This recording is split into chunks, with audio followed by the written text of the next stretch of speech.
বাংলাদেশকে স্থিতিশীল করার জন্য, রাখার জন্য যে পরিবেশ প্রয়োজন, সেই পরিবেশ যদি নিশ্চিত করা যায়, তাহলে নির্বাচন যখনই হবে তখনই জামাত প্রস্তুত। সৎ লোকের শাসন কায়েমের এই স্লোগান দিয়ে এই দেশে একদল সৎ, দক্ষ, যোগ্য, চরিত্রবান, দুর্নীতিমুক্ত মানুষ তৈরি করার মধ্য দিয়ে এই দেশের মানুষের ভাগ্য পরিবর্তনের জন্য লড়াই সংগ্রাম চালিয়ে যাচ্ছে। বাংলাদেশ জামাত ইসলামী বাংলাদেশের দিনে দিনে এক বৃহৎ শক্তি হিসাবে ইতিমধ্যেই আত্মপ্রকাশ করেছে। গত 5ই আগস্টের আগে এই দেশে যে ফ্যাসিবাদী শাসন প্রতিষ্ঠা করেছিলেন আমাদের প্রতিবেশী রাষ্ট্রের সহযোগিতায়, যারা বাংলাদেশের গণতন্ত্রকে ধ্বংস করে দিয়েছে, নির্বাচনী ব্যবস্থাকে তারা ধ্বংস করে দিয়েছে, বিচার ব্যবস্থাকে তারা ধ্বংস করে দিয়েছে, বাংলাদেশকে দুর্নীতিতে পাড়ায় পাড়ায়, মহল্লায় মহল্লায়, রন্ধ্রে রন্ধ্রে ফ্যাসিবাদী শক্তি এবং তাদের দোসরেরা দুর্নীতিতে আকুণ্ঠ নিমজ্জিত ছিলেন। আর এই ফ্যাসিবাদী শাসন প্রতিষ্ঠার ক্ষেত্রে তারা প্রথম অন্তরায় মনে করেছিলেন ইসলামকে এই দেশে, বিশেষ করে দেশের সর্ববৃহৎ ইসলামী দল জামাত ইসলামীকে এবং জামাতের নেতৃবৃন্দকে। আজকের এই সমাবেশে আমরা অন্তর্বর্তীকালীন সরকারের কাছে আহ্বান জানাবো, অবিলম্বে এই বিচার প্রক্রিয়ার সাথে যে সকল বিচারপতি জড়িত ছিলেন, যে সকল প্রসিকিউশনের মেম্বার জড়িত ছিলেন, যে সকল তদন্ত কর্মকর্তা জড়িত ছিলেন, যে সকল মিথ্যা সাক্ষী জড়িত ছিলেন, এদেরকে গ্রেফতার করে বিচারের আওতায় নিয়ে আসা। এটা শুধু জামাতের দাবি নয়, ন্যায় বিচারের স্বার্থে অন্যায়ের বিরুদ্ধে এ দাবি বাংলাদেশের সকল মানুষের। এই খুনিদের বিচার পেতে হবে।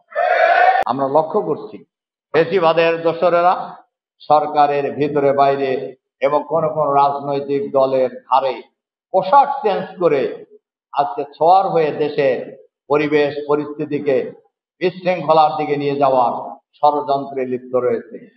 আমরা সরকারের কাছে আহ্বান জানাবো, অবিলম্বে সরকারের ভিতরে বাইরে ফ্যাসিবাদের দোসর যারাই আছেন তাদেরকে চিহ্নিত করে গ্রেফতার করে বিচারের আওতায় আনতে হবে। প্রায় 26 লক্ষ কোটি টাকা বিদেশে পাচার করা হয়েছে। এই পাচারকৃত টাকা ফেরত আনতে হবে। পাচারকারীদেরকে চিহ্নিত করে গ্রেফতার করে বিচারের মুখোমুখি করতে হবে।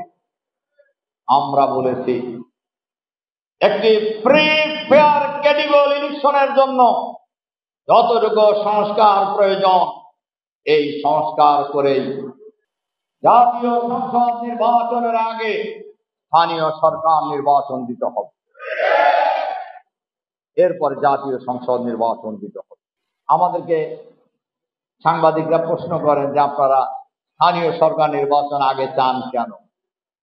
আমরা বলি দেশ স্বাধীনতা লাভের পরে এ পর্যন্ত কোন দলীয় সরকারের অধীনে কোন নির্বাচন নিরপেক্ষ হয় নাই।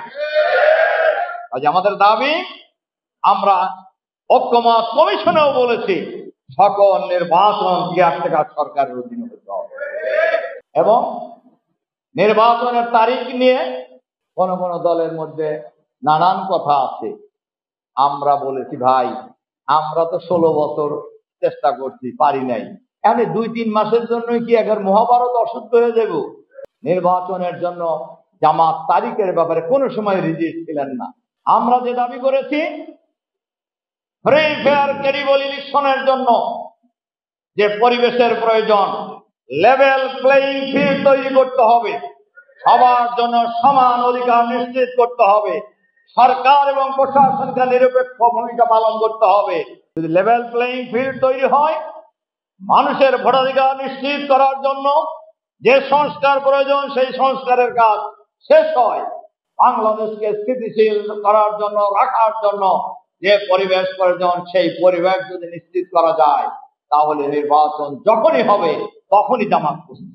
মঈনুদ্দিন ফখরুদ্দিন আওয়ামী লীগ, শেখ হাসিনা এবং ভারতীয় গোয়েন্দা সংস্থা রয়ের ত্রিপক্ষীয় সমঝোতার ষড়যন্ত্রের নির্বাচন। সেই নির্বাচনেও জনগণের ভোটাধিকারের প্রতিফলন ঘটেনি। সুতরাং দীর্ঘদিন মানুষ তাদের ভোট দিতে পারে নাই। আমরা বলেছি জনগণের ভোটাধিকার নিশ্চিত করার পরিবেশ তৈরি করলেই নির্বাচন সুষ্ঠু হইতে